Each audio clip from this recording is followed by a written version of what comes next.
अहम खबर देंगे। कराची शाहराह फैसल पर धांधली के खिलाफ एहतजाज के दौरान पुलिस की शेलिंग। नर्सरी के मकाम पर पुलिस और JUI के कारकुन आमने सामने आ गए। मुजाहिरीन की जानिब से पुलिस पर पथराव भी किया गया। JUI के कारकुनों ने नर्सरी के मकाम पर धरना दिया हुआ है। इसी पर बात करेंगे। शहबाज खान हमारे साथ मौजूद हैं। शहबाज, आगाह कीजिएगा, इस वक्त क्या सूरत हाल देख रहे हैं आप?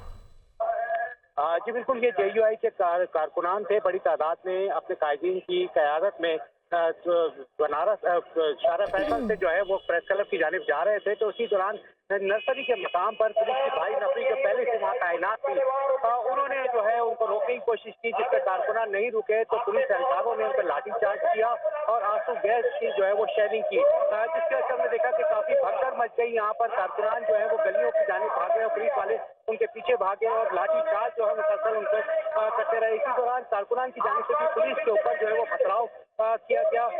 ये दावा किया जा रहा है JUI के रहनुमाओं की जानिब से कि इस लाठीचार्ज के नतीजे में दो कारकुनान जो है वो जख्मी हुए हैं, जिन्हें अस्पताल ले जाने की भी जो है इजाजत नहीं दी जा रही है। ऐसा दावा किया जा रहा है JUI के रहनुमाओं की जानिब से। इस वक्त भी हालात जो है वो यहाँ पर सूरत हाल कशीदा है। पुलिस की जो भारी नफरी यहाँ पर मौजूद है, वाटर कैनन भी यहाँ पर मौजूद है और साथ ही साथ डंडा बरदार एहलकार यहाँ पर मौजूद है, शैल उनके पास मौजूद है। लेकिन JUI के जो कारकुनान और रहनुमा है वो नर्सरी के दोनों अतराफ के सड़कों पर बैठ गए धरना देकर और एहतजाजी मुजाहरा इस वाक़े के खिलाफ किया जा रहा है। उनका कहना है कि वो पुरअमन तौर पर जो है प्रेस क्लब जाकर अपना एहतजाज रिकॉर्ड कराना चाहते थे, लेकिन उनको जाने नहीं दिया और रास्ते में उनको रोक कर जो है उनके ऊपर शेलिंग की गई, उनके ऊपर आजादाना जो है वो सही सूरत हाल कशीदा हो गई है। शहबाज खान, आप आगाह कर रहे थे, आपका शुक्रिया।